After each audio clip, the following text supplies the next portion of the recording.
আগামী ফিফা উইন্ডোতে ভারত সফরে আসবেন লিওনেল মেসি। সেই জন্য অপেক্ষার প্রহর গুনছেন ফুটবল ভক্তরা। তবে এর আগে ভারতে আসতে যাচ্ছেন আরেক ফুটবল কিংবদন্তি Cristiano Ronaldo.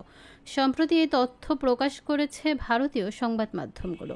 AFC champions league 2-তে FC গোয়ার গ্রুপে আছে ইরাকের আল জাওরা, সৌদি আরবের আল নাসর এবং তাজিকিস্তানের এফসি ইস্তিকল।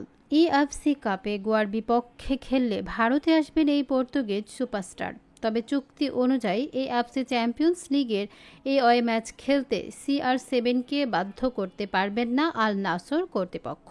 কেবল রোনালদো খেলতে চাইলে ভারতে দেখা যেতে পারে তাকে। সেই সম্ভাবনার পথ খোলা রাখতে ভারতের মাটিতে এফসি গোয়ার বিপক্ষে ম্যাচের জন্য রোনালদোর নামও নিবন্ধন করিয়েছে আল নাসেরের কর্তৃপক্ষ।